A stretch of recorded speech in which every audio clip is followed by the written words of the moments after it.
You are 53 years old, or maybe 58, or maybe you just crossed 50 last spring, and this morning you swing your legs over the side of the bed, exactly the way you have for decades. Except something feels different now. Your lower back feels locked, your knees feel like they belong to someone else, your shoulders feel like they were welded shut sometime overnight, and you tell yourself this is simply what getting older feels like, so you accept it.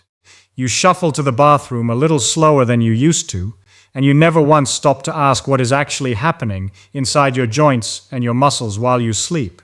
Today I want to change that, because your body is not falling apart. It is asking for one very specific thing before it will move the way you remember. And once you understand what that thing is, your entire morning changes, and so does the rest of your day. Before we go further, if you want more real explanations about how your body and your mind actually work, without the fluff and without the gimmicks, this is exactly what Smart Psychology does every week. So consider subscribing now. It costs nothing, and it means you will not miss the next breakdown like this one. Let me start with what is genuinely happening inside a body that has crossed the 50-year mark, because almost nobody explains this part clearly, and once you hear it, the stiffness you feel every morning stops being a mystery and starts being something you can actually work with. Somewhere around your late 30s, your body begins producing roughly 1% less collagen every single year. And collagen is the structural protein that gives your tendons,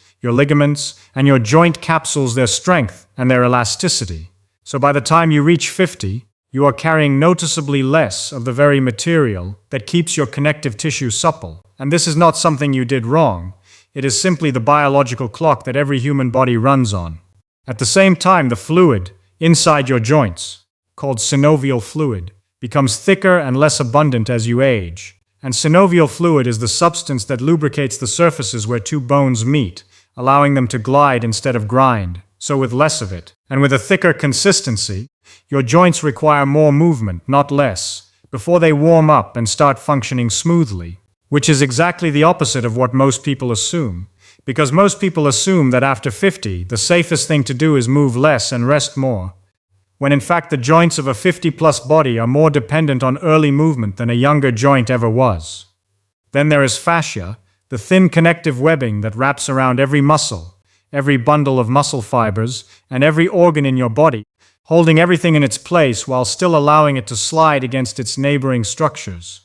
And fascia is remarkably responsive to hydration and to consistent gentle tension, but overnight, while you are lying still for 7 or 8 hours, fascia tends to dry out slightly and to stick to the layers around it in tiny points of adhesion. And this stickiness is a major part of why your first movements of the day, the ones right after you wake up, feel tight and restricted in a way that fades within 30 or 40 minutes once you start moving. Add to this the natural decline in muscle mass that begins accelerating after 50, a process researchers call sarcopenia, in which the body gradually loses lean muscle tissue, at a rate that can reach nearly 1% per year if the muscles are not actively challenged. And because muscle is what stabilizes your joints and controls how smoothly they move, less muscle means your joints are working with less support every single morning than they had a decade earlier. And finally, there is the nervous system itself, because as we age, the communication between your brain and your muscles, called neuromuscular signaling, becomes slightly less efficient. So your body takes a little longer each morning to fully activate the muscles that stabilize your spine, your hips, and your shoulders, which is a large part of why so many people over 50 describe their first steps out of bed as feeling wobbly, cautious, or simply not fully online yet. Put all of this together, the declining collagen, the thicker synovial fluid, the overnight fascia adhesion, the gradual muscle loss, and the slower neuromuscular activation, and you get a body that genuinely needs a short, deliberate physical signal each morning, telling every one of these systems to switch on. And that signal is exactly what a proper morning stretch provides, not as a luxury, not as something reserved for athletes or yoga enthusiasts, but as a basic maintenance requirement for a body that has crossed the 50-year threshold. Here is the part that most people never think about. Stretching in the morning is not really about flexibility in the way we usually picture it. It is about circulation. Because when you gently lengthen a muscle and hold that position for even 15 or 20 seconds, you increase blood flow to that muscle and to the fascia surrounding it, And that increased blood flow delivers oxygen and nutrients, while also helping to redistribute the synovial fluid across the surface of the joint, which is precisely what a joint needs after 8 hours of stillness. Stretching also gently stimulates something called mechanoreceptors, which are tiny sensors embedded in your muscles and joints that communicate directly with your nervous system. And when you move slowly and deliberately through a stretch, these receptors send signals to your brain that essentially say the body is safe to move more fully, which in turn allows your nervous system to reduce the low-level protective tension that has been holding your muscles slightly guarded overnight. And this is one of the biggest reasons a 5-minute stretch in the morning can make you feel looser for hours afterward, far beyond the few minutes you actually spend doing it.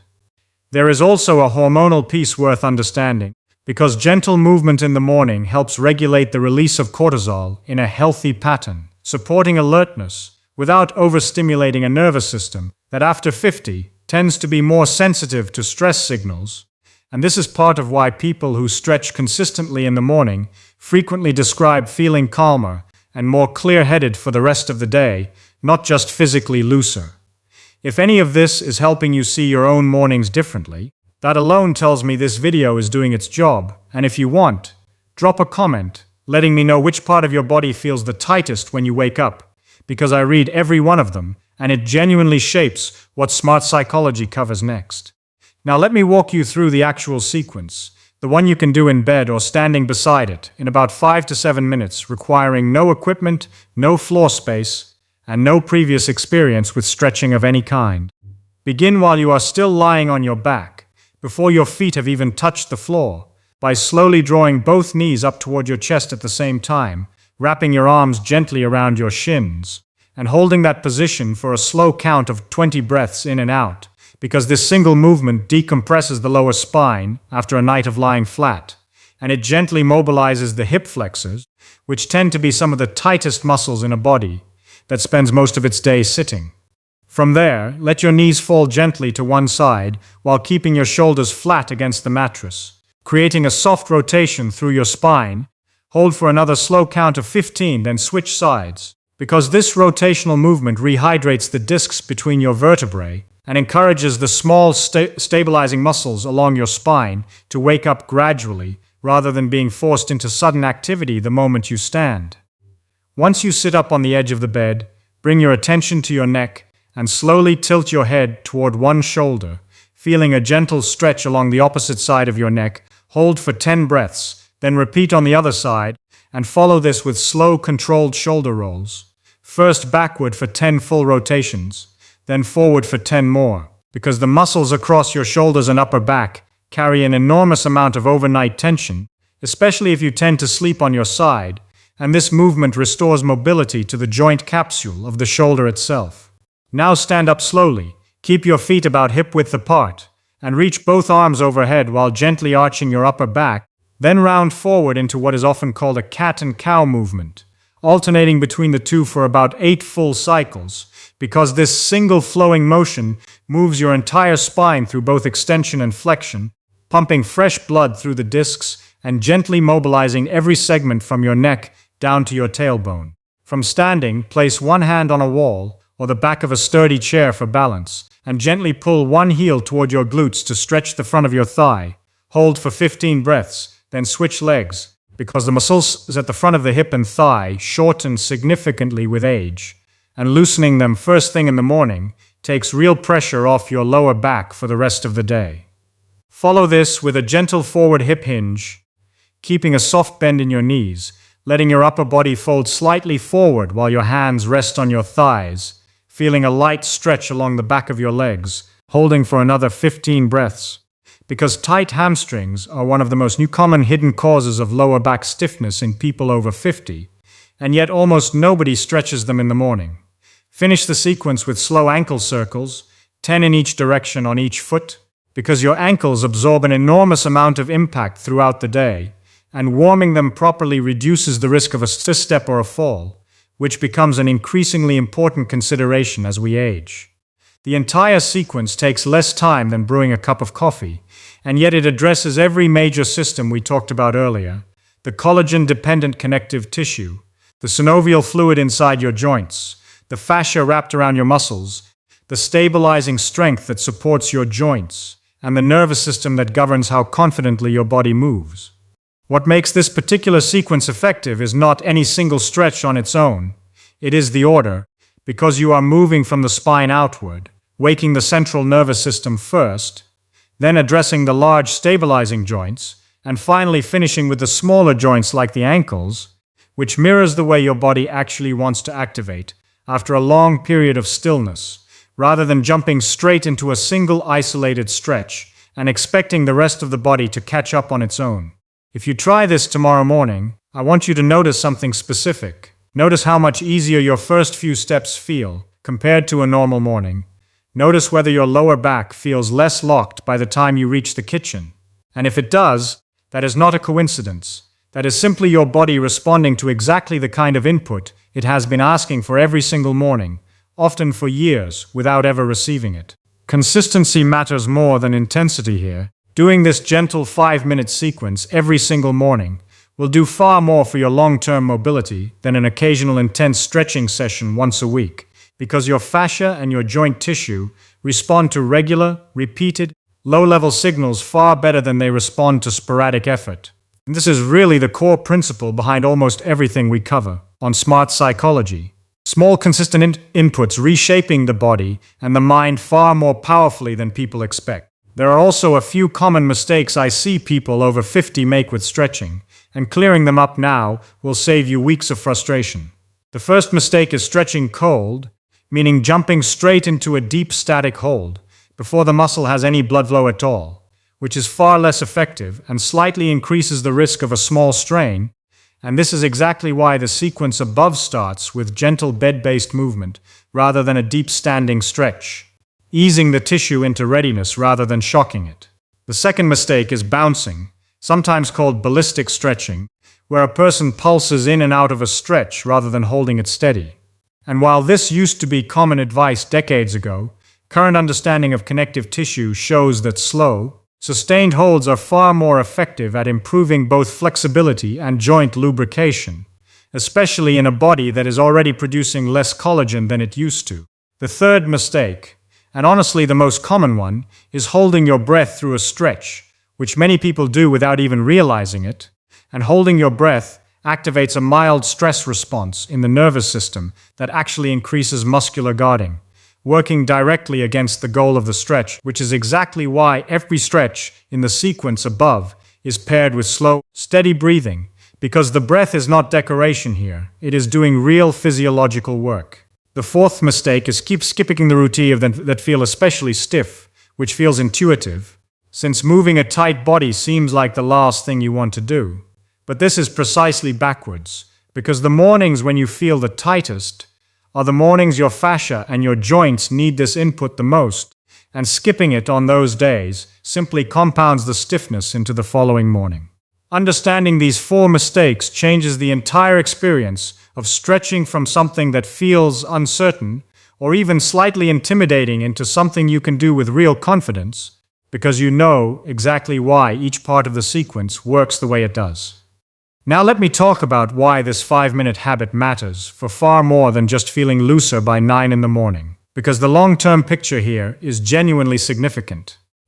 Maintaining joint mobility and neuromuscular responsiveness after 50 is one of the strongest predictors of maintaining independence later in life, because the same systems responsible for morning stiffness, reduced synovial fluid, weaker stabilizing muscles, slower neuromuscular signaling, are also the systems most closely tied to balance and fall risk. And falls remain one of the leading causes of serious injury in adults over 65. A body that moves through a full, controlled range of motion every single morning is a body whose nervous system stays practiced at coordinating balance, at reacting quickly to a stumble, and at recruiting the right stabilizing muscles at the right moment. And this kind of practiced coordination does not happen automatically. It happens through repeated, gentle, daily input, exactly like the sequence described above.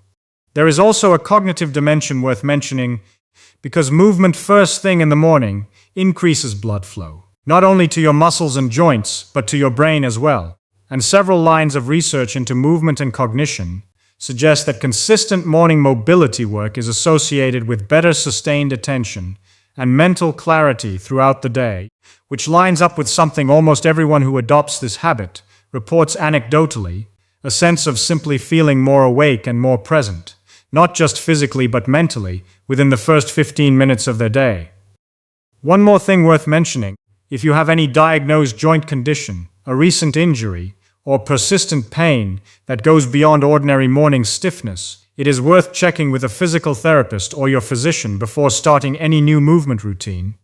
because everything described here is meant for general mobility support, not as treatment for a specific medical condition, and your own body is always the most reliable guide, so if any movement causes sharp pain rather than a gentle stretch, ease off immediately and adjust the range of motion to what feels comfortable for you. What I find genuinely remarkable about all of this is how little it actually asks of you. 5 minutes, no equipment, no gym membership, no complicated program to follow, just a specific sequence performed consistently, and yet the difference it makes in how your body feels by 9 in the morning, and how it continues to feel by 9 at night, is significant enough that once people start this habit, they rarely stop, because the feedback is immediate. You feel it within the very first week.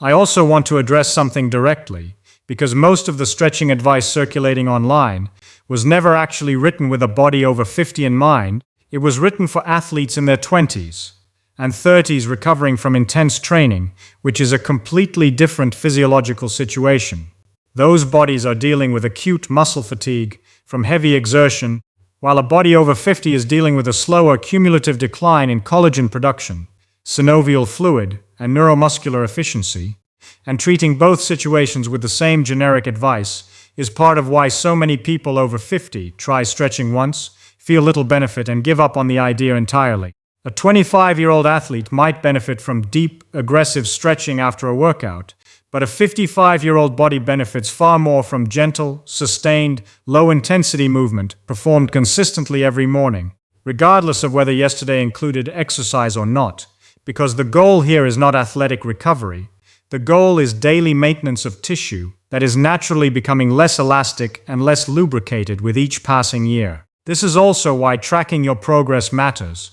not in a complicated way, just a simple mental note once a week, noticing whether your first steps out of bed feel a little easier than they did 7 days earlier, whether you can bring your knee a little closer to your chest during that first stretch, whether the rotation through your spine during the gentle twist feels a little smoother, because these small, almost invisible improvements are exactly what tissue remodeling looks like in real time, and they tend to build steadily as long as the habit stays consistent, typically becoming noticeable within 2 to 3 weeks for most people, and quite pronounced by around 6 weeks of daily practice. It also helps to understand that some mornings will simply feel tighter than others, influenced by how you slept, the temperature of the room, how much water you had the evening before, or simply normal day-to-day variation in how your nervous system is regulating tension. And this is completely normal. It does not mean the routine has stopped working. It means your body is a living system responding to dozens of small variables every single day, and the consistency of the habit is what matters far more than how any single morning happens to feel. So tomorrow, before you reach for your phone, before you reach for coffee, before you make a single decision about your day, give your body these 5 minutes. Give your spine the decompression it has been waiting for all night. Give your hips and your shoulders and your hamstrings and your ankles the gentle wake-up call they have been asking for since you were 50, and let everything else in your morning follow from there. None of this requires you to become a different person or to suddenly adopt an entirely new lifestyle. It simply requires 5 quiet minutes, repeated daily, given to a body that has been asking for exactly this kind of attention for longer than you probably realize. And the return on that small investment tends to show up in ways that go far beyond flexibility, in how confidently you move through your kitchen, in how easily you bend down to tie your shoes, in how far you can walk before your hips start complaining, and in how much energy you genuinely have left by the end of an ordinary day. If this explanation changed how you think about your own stiffness, or if you plan on trying this sequence tomorrow, let us know in the comments. And if you found this useful, subscribing to Smart Psychology means you will be here for the next real explanation of how your body actually works. Because there is a lot more of this coming, and the people who understand the biology behind the habit are always the ones who stick with it the longest.